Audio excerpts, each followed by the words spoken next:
I'm Laura Ingle, and you are in the strategy room.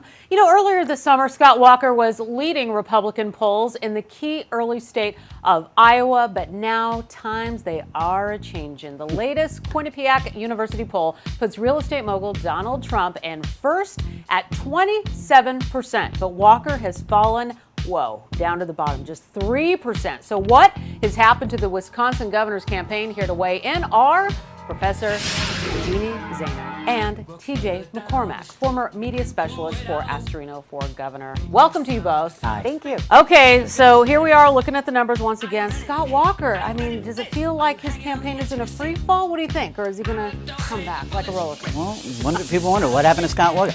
Donald Trump happened to Scott Walker. Donald Trump happened. You know, a personality came into the mix and just blew everybody out of the room. I mean, look at the other people with all that experience. He's the governor of a neighboring state, a neighboring agricultural state, and he's just not resonating in Iowa. I think it's a Trump vacuum just sucking the air out of every other campaign right now, except for Ben Carson, of course. But yeah, I don't know. What do you think? Yeah, you know, it's shocking how much and quickly his numbers have gone down. Let's not forget, it was about 4 months ago he was the leading top echelon candidate along with Jeb Bush.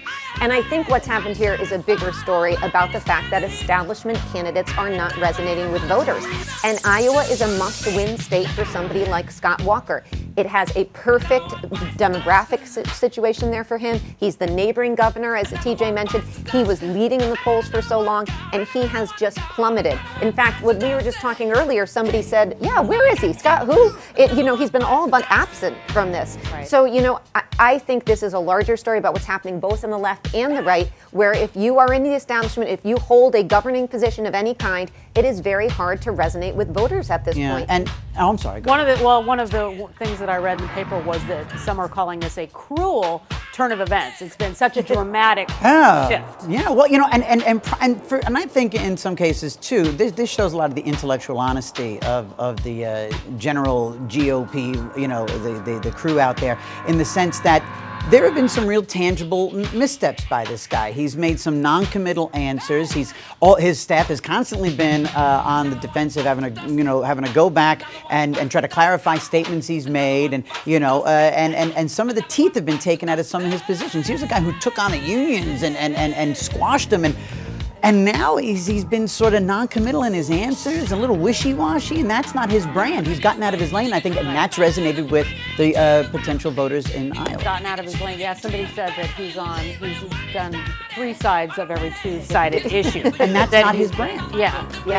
And here's somebody who ran successfully, 3 times in the last 4 years, but it was in Wisconsin. Running for president is a whole different ballgame, and I think you're absolutely right. He has not done himself any great favors with this campaign. And he's got a short window now to resurrect this thing. It's not done by any stretch of the imagination, but he is no longer, obviously looking at these poll numbers, a top-tier candidate that he once was. So what do you think that he needs to do to improve his position with primary voters? I mean, that's where he's got to get back. I don't know if he has his feet under him. You know what just dawned on me as you were just speaking just now? I thought of this as like, you know what? Yeah, he did all that. He did all that successful fighting and running and fought off a recall in where he is the big fish in a small pond. They're the only guys, whether they're governors, all these governors in this race, they're used to being at a bully pulpit with all the focus on them.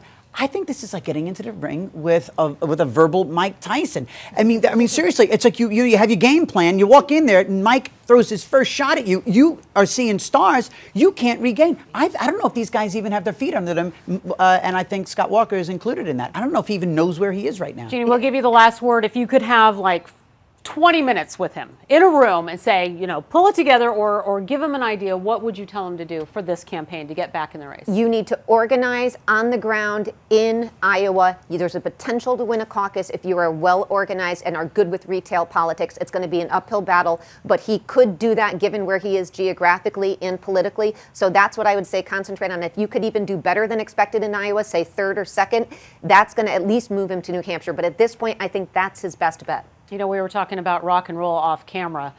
Keith Richards. I know you're a fan. I mean, his name on the ballot might just, get better numbers at this point, right? Yeah. racism. Well, anyway, Jeannie Zaino, TJ McCormack, thank you so much both for being here.